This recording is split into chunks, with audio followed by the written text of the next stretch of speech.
আমাদের সদস্য সভাপতি কার্যকরী সভাপতি গ্রামের সমস্ত মানুষ এখানে উপস্থিত হয়েছে।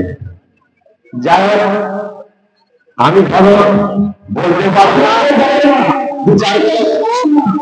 আপনারা জানেন না আমাদের গোপালপুর 1 নম্বর অঞ্চল তৃণমূলের কংগ্রেসের সমস্ত নেতৃবৃন্দ আসছে, তাদের মূল্যবান বক্তব্য আপনারা মনোযোগ সহকারে শুনবেন। তাদের মূল বক্তব্য শুনলে খুব ভালো লাগবে। তাই বলছি, আপনারা জানেন না আমি গ্রামের মানুষ উপস্থিত হয়েছে, আমরা খুব আনন্দিত গর্বিত। যাই হোক, দুর্যোগের কারণে আমরা ভালোভাবে অনুষ্ঠানটা করতে পারলাম না।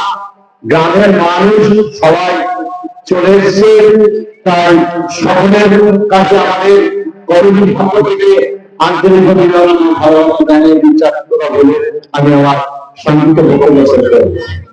আগামী 2026 সালে যে আমাদের দেশে প্রদত্ত মুখ্যমন্ত্রীর পদে আসছেন, তাই আমার এই সমস্ত গ্রামবাসীর উদ্দেশ্যে বলবো, আপনারা 2026 সালে আপনার নয়নের মণি বাংলাদেশ সরকার মমতা ব্যানার্জির ভোটটা অবশ্যই দেবেন। এই উন্নয়ন সবাই বলতে আমি বলবো, মানুষ তো আর সবাই জানে দিদির উন্নয়ন কি, আমরা সবাই জানি।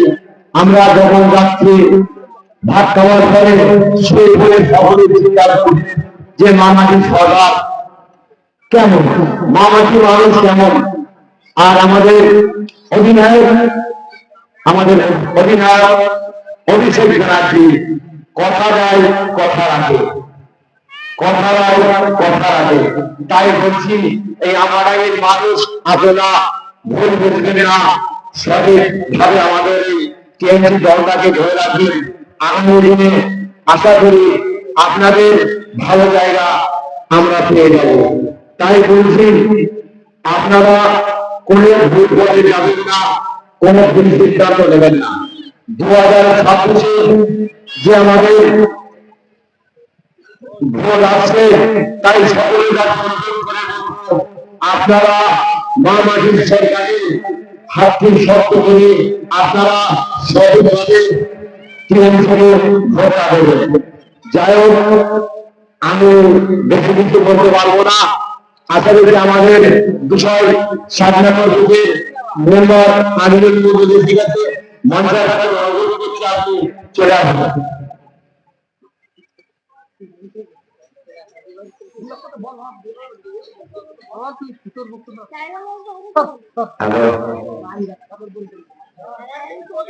আশা করি আপনারা কেউ যাবেন না। আমাদের গোপালপুর 1 নম্বর অঞ্চল সবাই আসছে, তাদের মূল বক্তব্য আপনারা শুনলেন।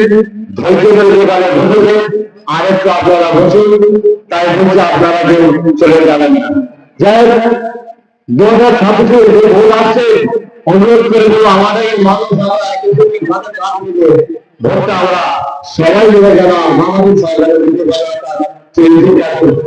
পারে, এই আশা করে আমি আমার সংক্ষিপ্ত বক্তব্য শেষ করছি। জয় হিন্দ, বন্দে মাতরম, জয় বাংলা, বঙ্গবন্ধু